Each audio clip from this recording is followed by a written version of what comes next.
Hello and welcome back to the IO Sportscast. With me as always I have Ollie. Say hello. Hi guys. And today we're talking about the Portuguese Grand Prix, which for the first time this season wasn't a banger, wasn't an absolute classic, and was a little bit of a bore fest if I'm honest. Yeah, it was pretty mediocre compared to the first two races. I just hope we don't have. Well, probably will get some more like that, but I hope the rest of the season's a bit more exciting. Yeah, I mean, we weren't going to expect 23 classic races in an entire season, but Yeah. when you're talking about a double header where the second race is Spain, the hopes really were on Portugal to give us something. Say that now, Spain will be a banging race. Yeah, I really hope so, but it's it's Barcelona.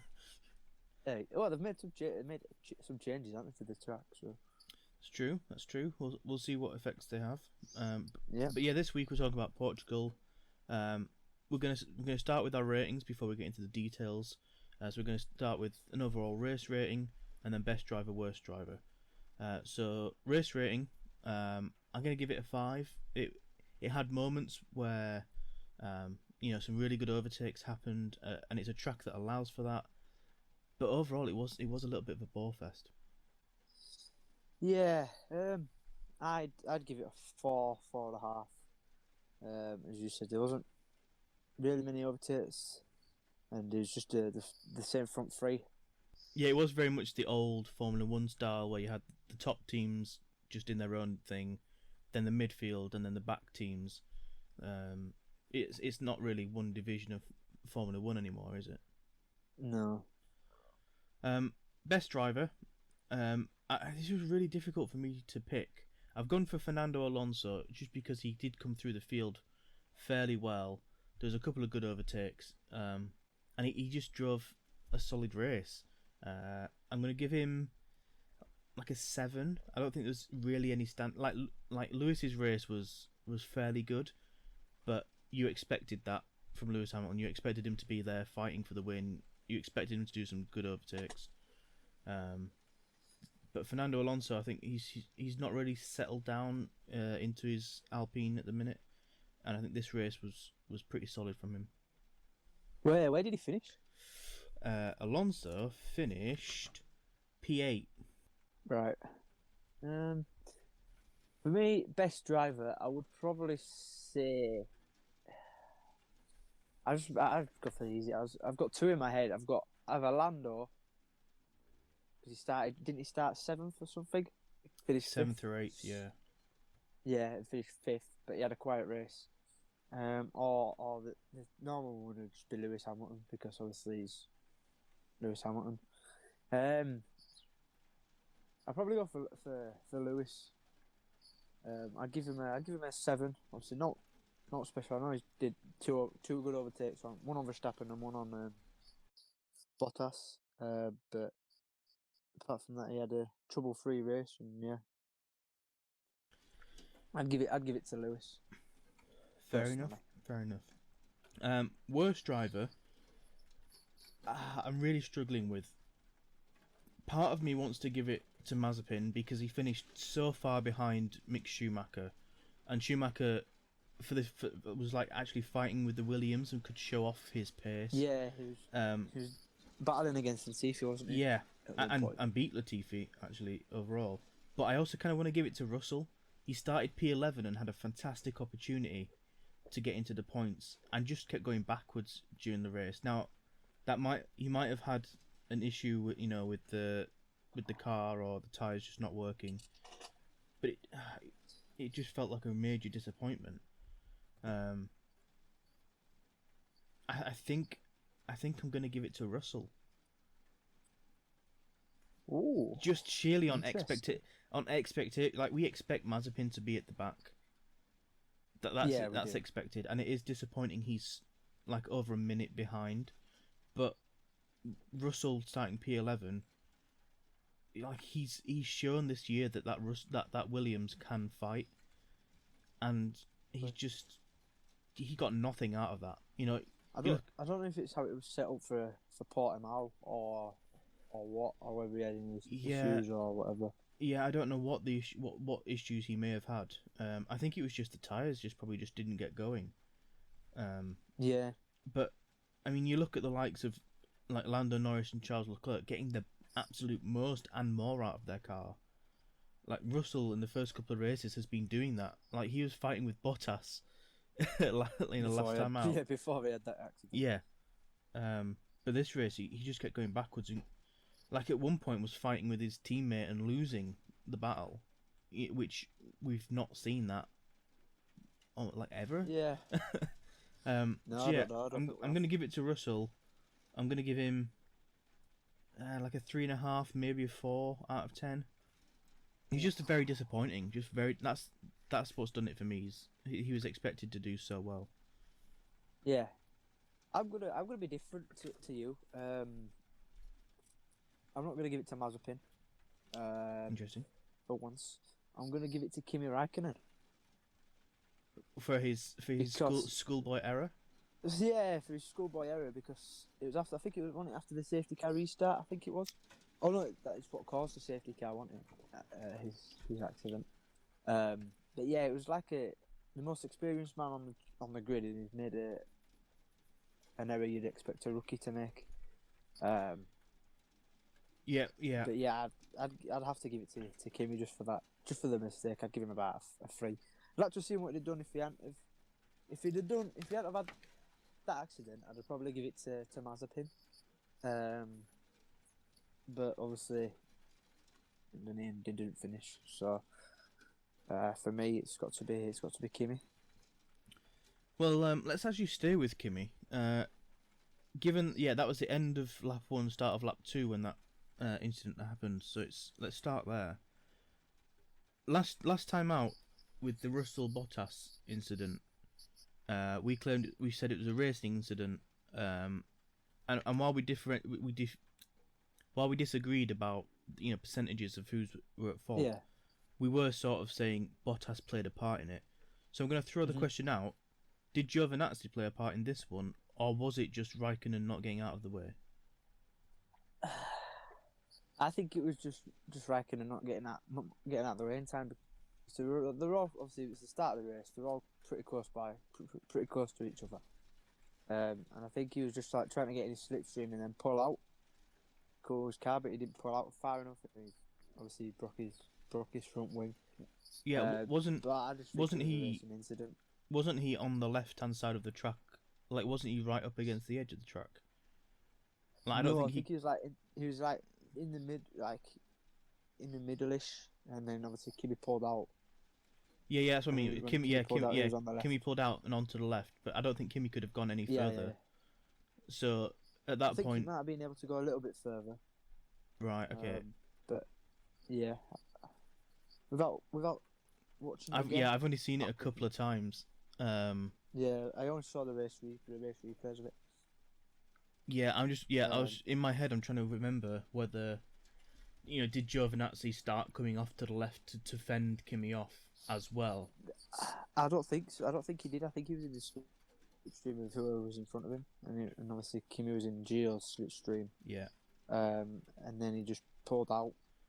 Either way, you've got to say that the option for Kimi there was to brake, regardless of whether he goes left or right. If he just slows down, yeah. Well, after that incident, there was a lot of debris on the track.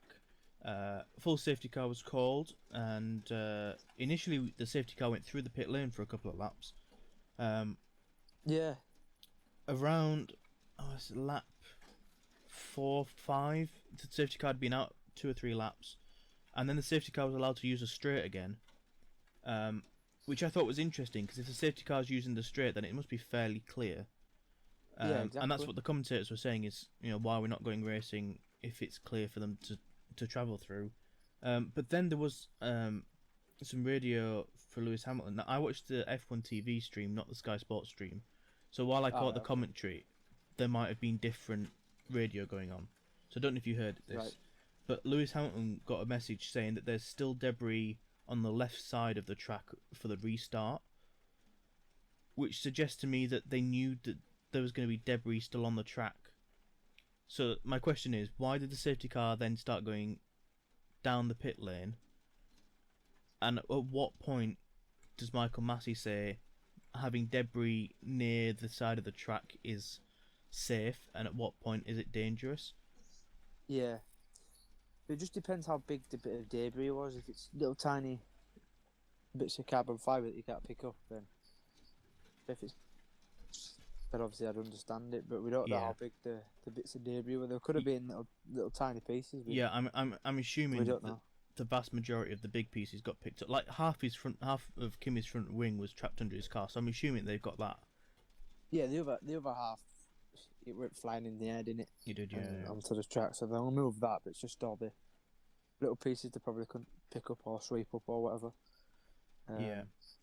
But weird. It was a weird one when they went through the pits and then obviously they went onto the straight, and I was like, why aren't they restarting it then? It did feel like there was a lap or two extra that they didn't need. Yeah. But having said that, if we restarted straight away and there was an accident on debris, we'd have been like properly screaming at Michael Massey for allowing them to restart. Yeah. You know when they went through the pit lane? Would they have been able to stop if they wanted to? Because they were going through the pit lane. Good question. I don't know.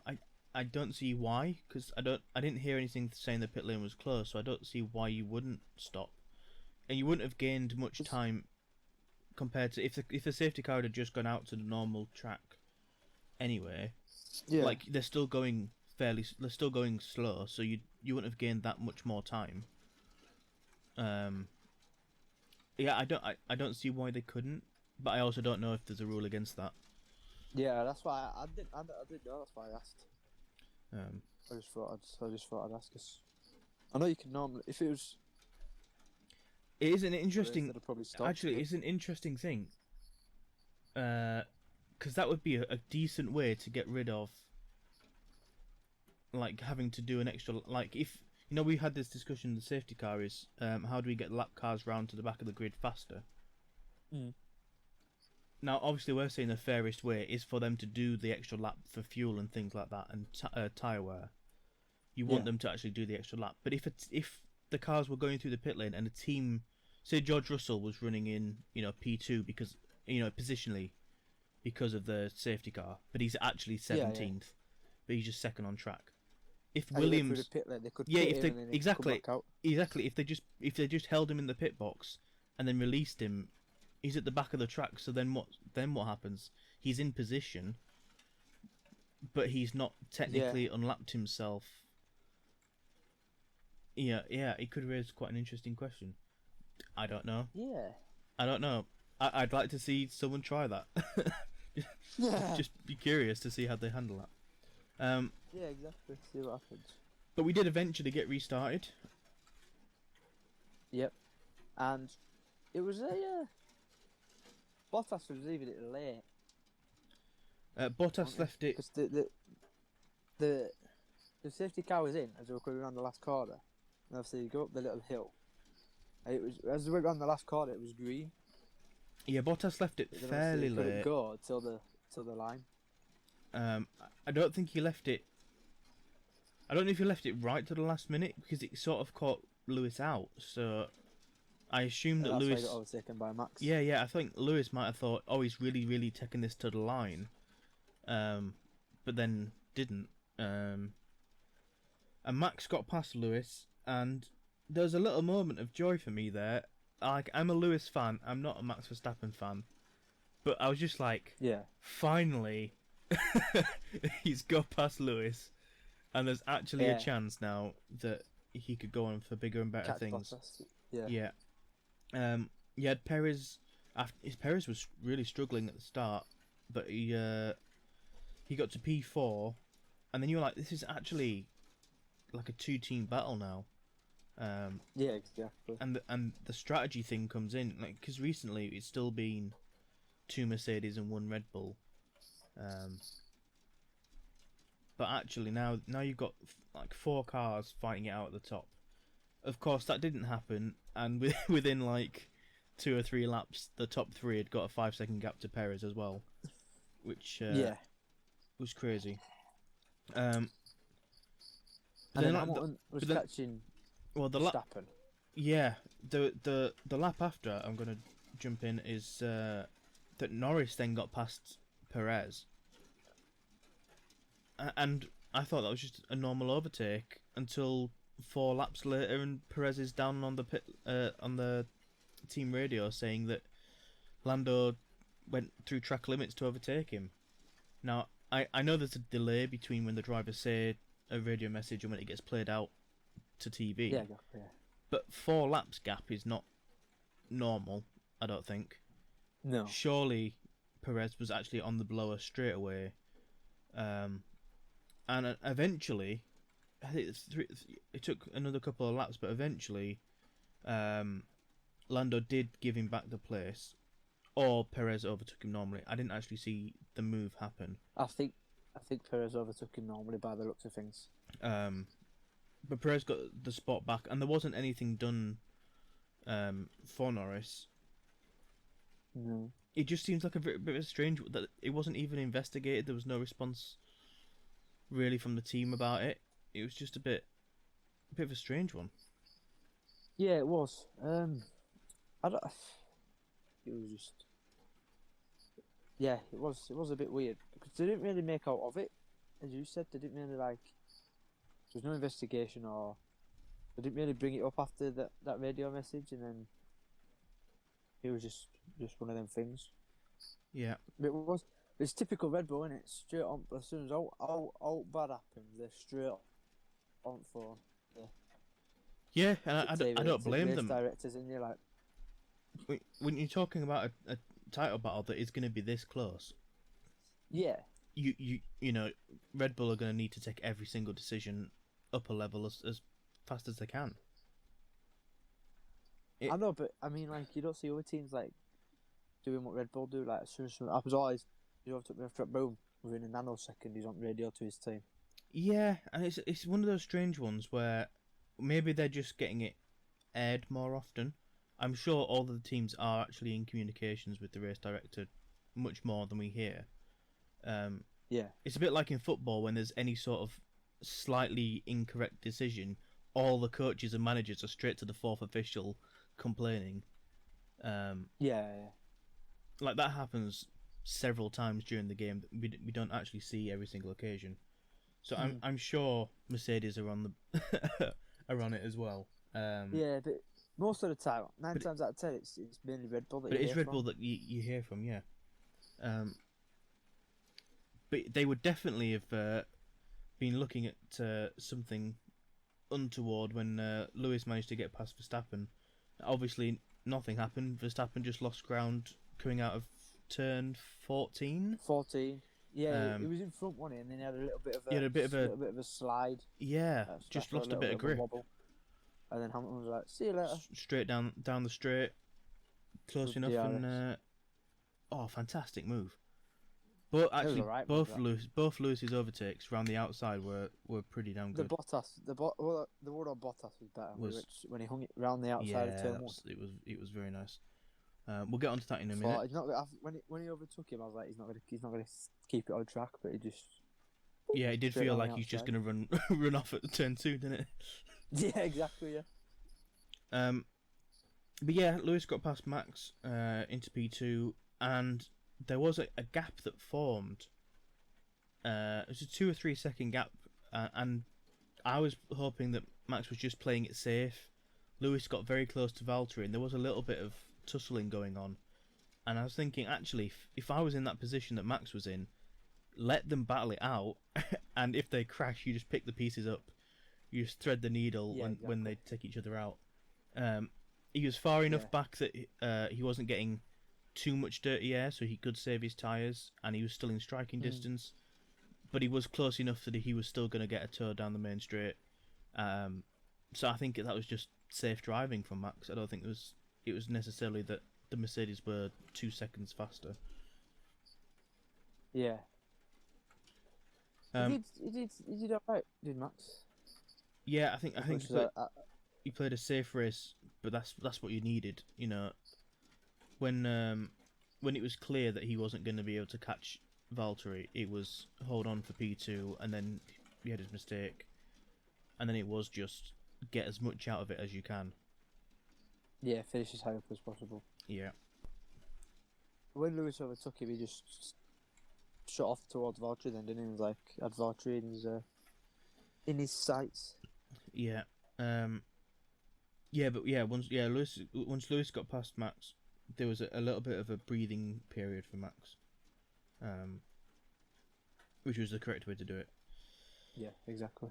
A similar sort of time, Yuki Tsunoda was already given 2 track limit warnings, and his team were on the radio to him saying enough on the track limits. Yeah, that was early on. That as well. That was very early on, and that's I can't remember if it's the second race in a row or if it's the second race this season. I think in Imola he was at track limits a lot of the time. He ended up getting a penalty in the end. This race, I don't think he actually got the penalty, but I don't know I don't know if it's just inexperience. I don't know if it's not quite understanding where track limits are, but you would assume that your third race of the career, if you've just come off a race where you've got penalty for track limits, that you are gonna be you're gonna be on the black tarmac the entire race. Yeah. That does make me question whether he's having to try a little too hard, and he's just not quite in control of his AlphaTauri. Yeah. Not only that, but they do get told about track limits, don't they, at the start of the race weekend? Yeah. Like, these are what they be. I mean, even Max at the end of the race, even Max fell foul of that. He was like, "Oh, I didn't know they were checking for turn 14 limits." But they were checking all weekend. Yeah. It seems a little bit strange that Max didn't know that. I think they were enforcing it in more corners than us. Yeah. If you get what I'm saying. Yeah. They've had it for like 14, but not many of them went wide at 14. Yeah, a lot went wide at turn 4. Turn 4. Yeah. Yeah. So they'll have had it in place, but they wouldn't have had to use it as much as in other places. Yeah. So. Well, let's skip forward a few laps to probably the move of the race, and Lewis Hamilton going around the outside of Valtteri Bottas in turn 1. Just. Oh yeah. What a lovely move. I started cheering. I was going to say, because I'm a massive Lewis fan. I have been since he first started. But yeah, it was. I saw it. I was like, when he went round the outside, I thought he's not gonna keep that on track with that amount of speed that he took into that first turn. I thought he's gonna either go wide or he's gonna end up spinning it or something. Yeah. But then they just held it all the way around, and I was like, oh, it's just very well held. Yeah. It was a lovely move. I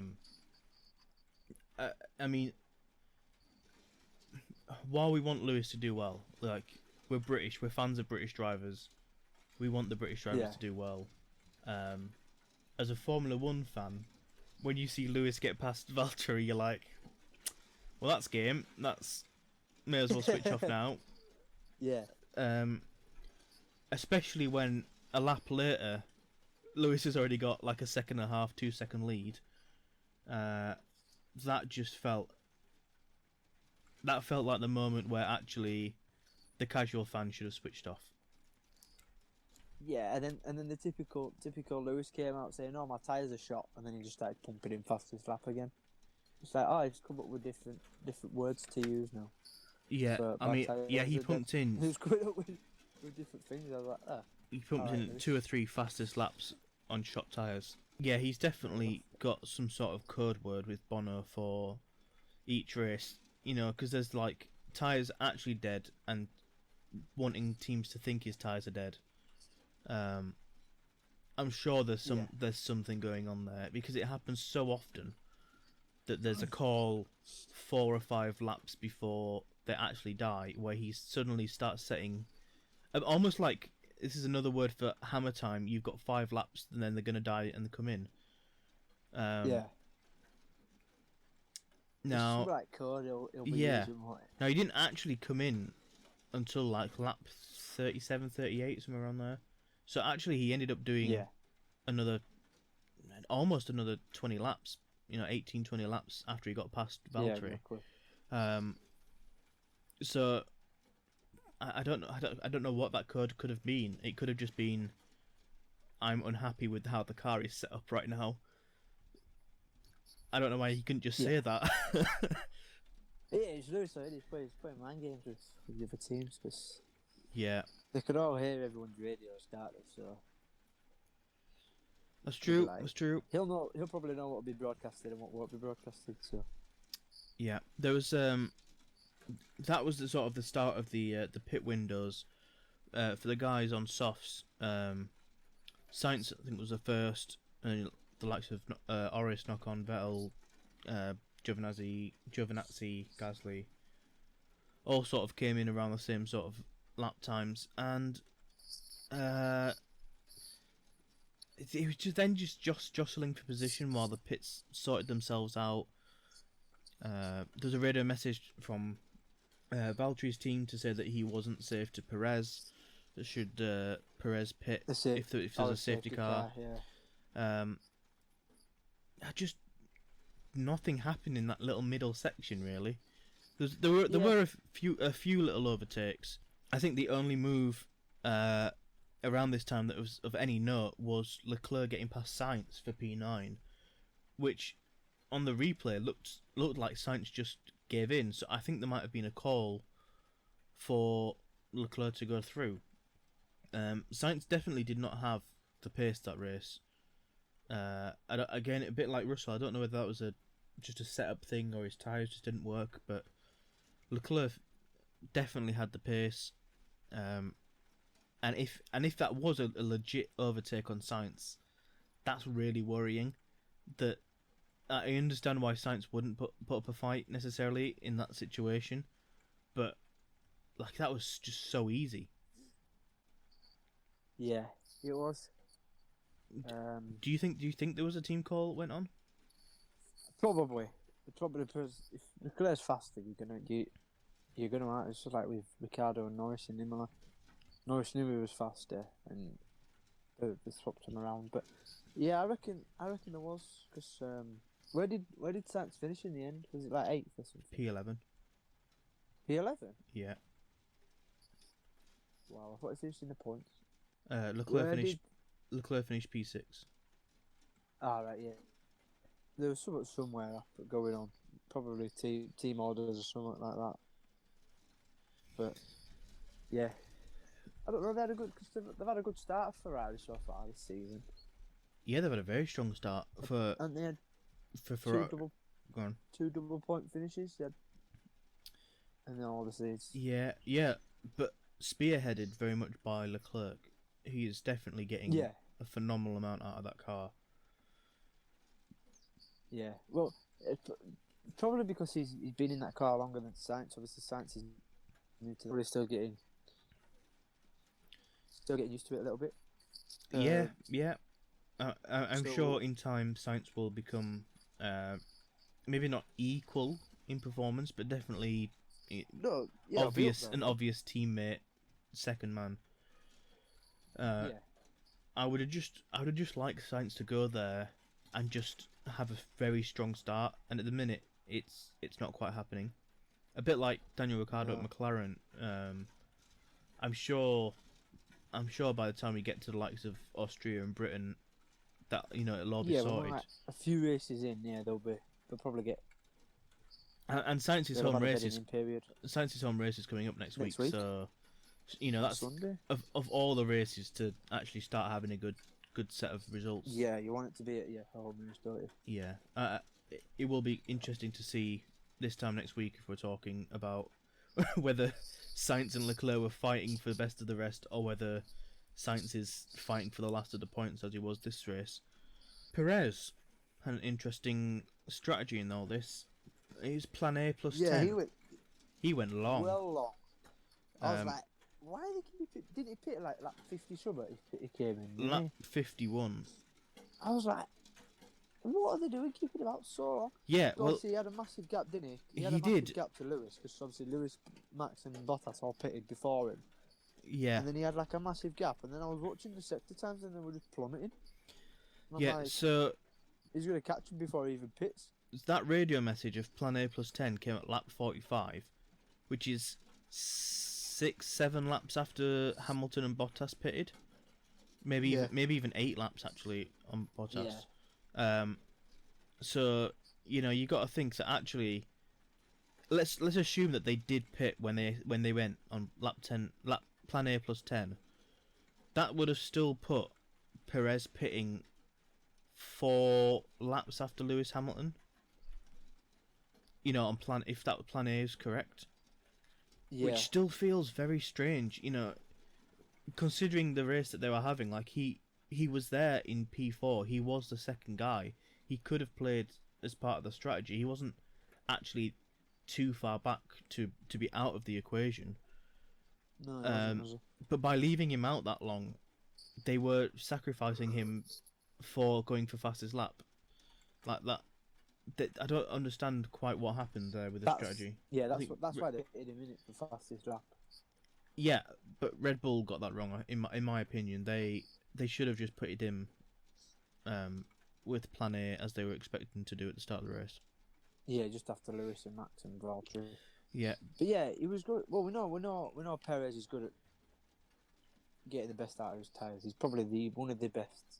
Oh, absolutely, He's probably the top absolutely. 3 on his grid of saving his tyres, innit? But I was thinking they've got to pit him soon, otherwise he'll get disqualified for not pitting. And I was like, he's going out for so long. I was like, he was going out to like the last 5 laps and then just pitting. But yeah, it was. But then Lewis was catching him either way, and then as Lewis was like a few seconds behind him, they brought him in, then didn't they? And then they left him out for quite a long time.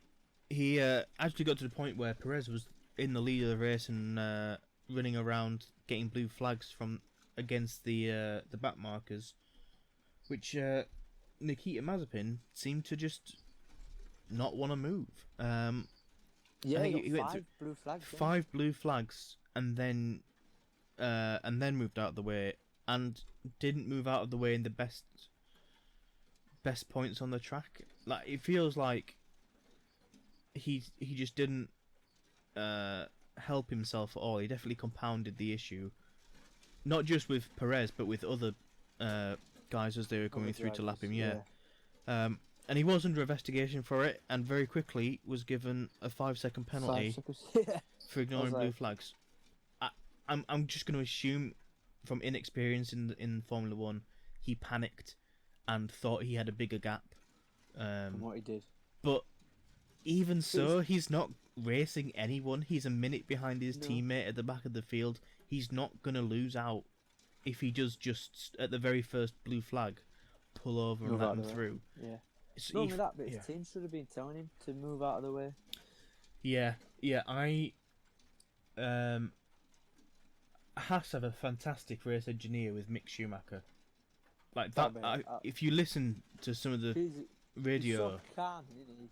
He's so calm. Exactly, calm, collected, very verbose about what he wants. The point he's trying to get across, which is fantastic. And I think for young drivers, that's brilliant. They need that calm influence, don't they? Yeah. I seriously wonder whether Nikita could do with that voice versus the engineer he's got. The engineer at the minute, it seems like Haas's engineer is I don't know the names. I'm really sorry, but Mick's engineer is the cool, calm, collected guy. But it sounds like we know your problem is going to get sorted. This is what's going on, and it's sort of like leading you through it. Yeah. Whereas Nikita's engineer has been very much like, it's a mistake. It's okay. You keep playing, kid.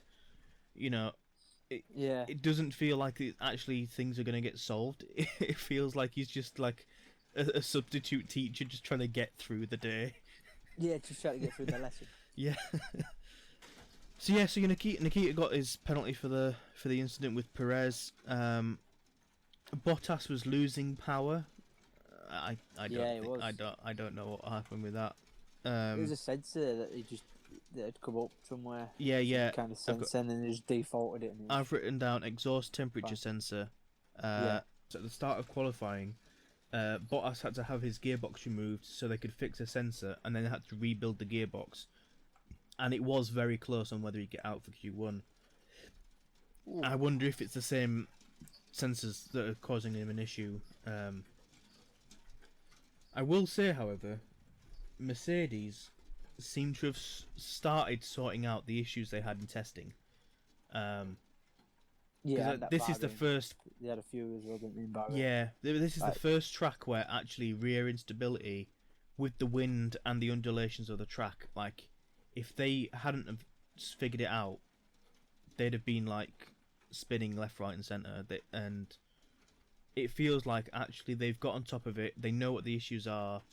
I heard that they brought a couple of minor aero tweaks to the package for this race, and just maybe we're starting to see the old Mercedes of last year. The old Mercedes, the dominant Mercedes that we know, starting to creep back in. That's what Martin Brundle was saying. Is like I was seeing they've brought since Bahrain they've done a lot better, and they're getting rid of all the gremlins, and we're starting to see the last year's Mercedes come back, and I'm like, I kind of hope not, but I kind of hope we do at the same time.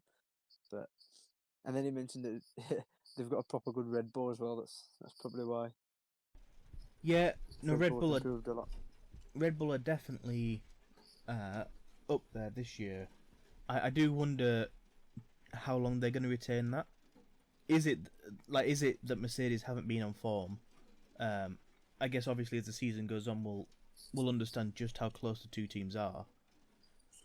But at the minute, it does seem like Mercedes are firing about 90-95%. And the scary thing is that Lewis has already got 2 wins and second place. Yeah, exactly. I hope we get a close season as well. I hope it comes down to the wire. Yeah, I mean, we all want to see it. I think from a constructor's point of view, I don't think it's going to happen. I think Mercedes have almost got that sealed. I just don't see Red Bull overtaking Mercedes as a constructors. Definitely in the drivers, I think it could be close enough, given how close the cars are. Not just between first and second, but between third and fourth as well. Particularly when you throw in the fact that Perez has not had great results so far. Bottas had his accident with Russell, so they're actually behind Lando Norris in the standings. That's so I was like, go on, Lando. To be fair, Lando's results have been fourth, third, and fifth. Yeah. So far. Yeah. And if you can keep that up, then that's the thing is, you would expect Lewis and Max to be fighting out for the title, and then you'd expect Valtteri and Sergio for third and fourth. But if those guys are dropping points and Lando can keep consistent and Charles Leclerc can keep consistent, that battle for third, fourth in the championship is definitely a 4-way fight.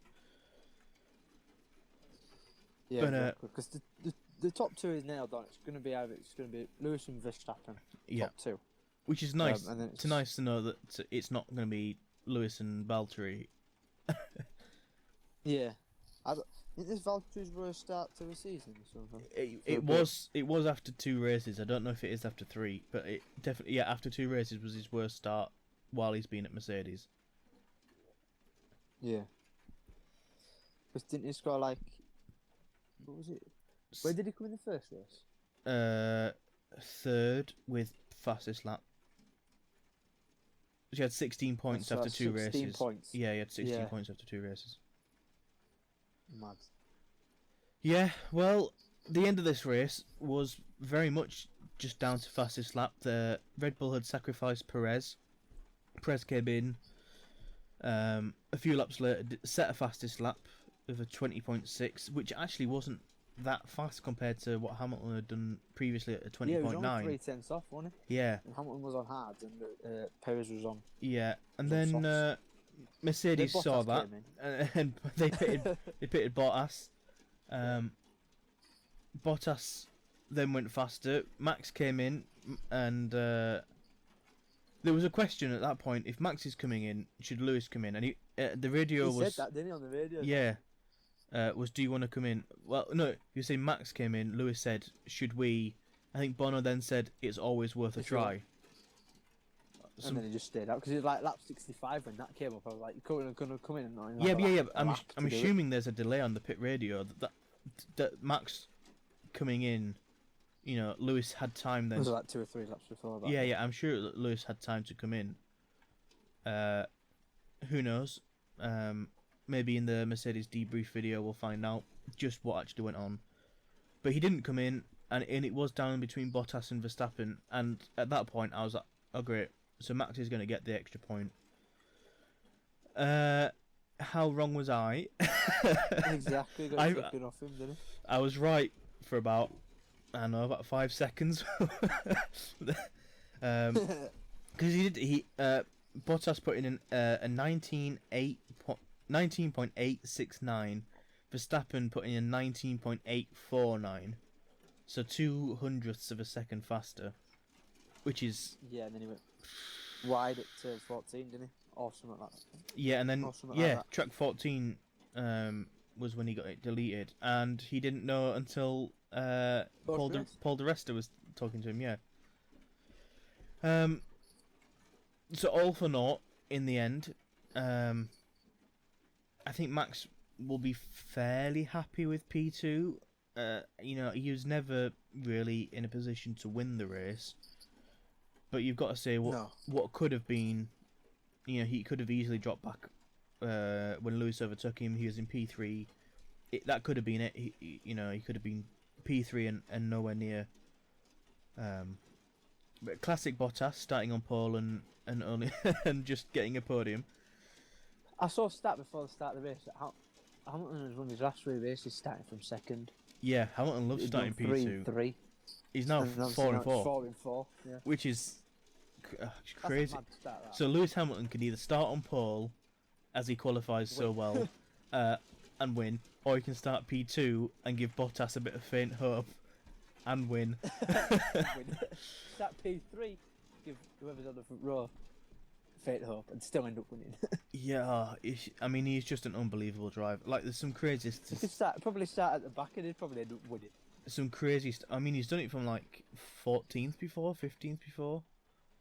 Yeah, a few years back. Yeah, I don't know if that's the record he's ever done, but yeah, I think it might be. Yeah, just an overall, the race was it had its moments, but those moments were around the safety car and the sort of the reshuffling of the order afterwards. There's a little bit of more safety cars. Yeah, I mean, Red Bull wanted more safety cars. They were really, really wanting a second safety car. I was actually like, you know, Nikita, now's your time. You're not in the race. Spin it somewhere. Yeah. Just put it in a wall. I mean, so I was looking down. I was on the F1 app at the end of the race just to write down the standings of where things were, so I didn't have to look them up for this. And it shows you, you know, the most recent lap time. And if it's the fastest lap of that driver's race, it comes up in green because it's their personal fastest. Yeah. Nikita Mazepin's last lap was his personal fastest, and it was a 23.6. Just to put that into some context, Bottas did it 18.6, didn't he? Bottas's first lap after the safety car was the fastest lap at the time, was a 23.5 with a full fuel load. So his fastest lap after the safety car was faster than Mazepin's fastest lap of the race. Yeah. Jesus whips. There's no hope. But yeah, who knows? Looking forward, we've got Spanish Grand Prix next week.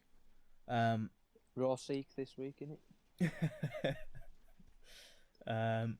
What are your predictions for the Spanish Grand Prix? Oh, right, okay. So I'm going to do a qualifying prediction, top 3, and then I'm going to do a top 3 race prediction. Okay, nope. So my top 3 quali, I think it'll be Hamilton on pole, second, and I'm going to say Perez third, Bottas, and then Bottas in fourth. So sorry, I missed your second. So Lewis on pole, Verstappen second, Perez third. Interesting. I think Lewis is gonna get pole position. I'm really umming and ahhing about how well the Red Bulls are gonna go. Just because this does seem like a track that they suffer with stability. But having said that, the aero changes this season seem to have helped them rather than Mercedes. Yeah. I'm gonna mix it up. I'm gonna Ooh. say I'm gonna say Lewis first, Perez second, Oh. Verstappen third. Oh. In terms of the race, who have you got as your podium? Podium. Hamilton to win it. Yep. Verstappen and Perez. Okay. I'm gonna say Verstappen wins. There's something about Spain. I don't know. The Mercedes thing at Spain. He does, yeah. And the Mercedes at Spain always feels a little bit weird on the race. So Verstappen win, Lewis second, and Valtteri third. So the same podium we've had for the past million races. The classic. Yeah, actually, yeah, but compared to my qualifying, like that 3 is pretty. It's a good break. Up. I reckon if it's Perez and Verstappen and Hamilton on the podium, obviously not in that order. I think if Bottas has a bad race, I reckon Lando might finish 4th. Yeah, I mean Lando's just on form this season, isn't he? Well, I think that sums it up for the Portuguese Grand Prix. Ollie, it's been a pleasure as per usual. Thank you. Should we spice things up? Should you do the socials this time? Yeah, I will. So, follow us on our socials. We have Twitter and Instagram at IO Sportscast. And we also have a Facebook page where you can check us out. It's IO Sportscast on Facebook. Not only that, but make sure you check all our other videos out that we've done in the past. We've done videos on the European Super League, on safety cars with Formula 1, and obviously the other races that we've had. And if you have enjoyed, make sure you like and subscribe. Comment down below what episodes you want us to do in future, and if we get any good ideas, we might implement them. And give us a follow on Twitter and Instagram. Thank you very much. And if you're listening on Spotify or Apple Podcasts, make sure to follow us there. It's been really interesting seeing all the different followers from different parts of the world. But yeah, get in contact with us on social media. Leave a comment down below. Like, we want to hear from you guys. We want to know what you want to hear from us in the future. Ollie, thanks so much, man. It's been a pleasure. Goodbye. Anytime. Goodbye.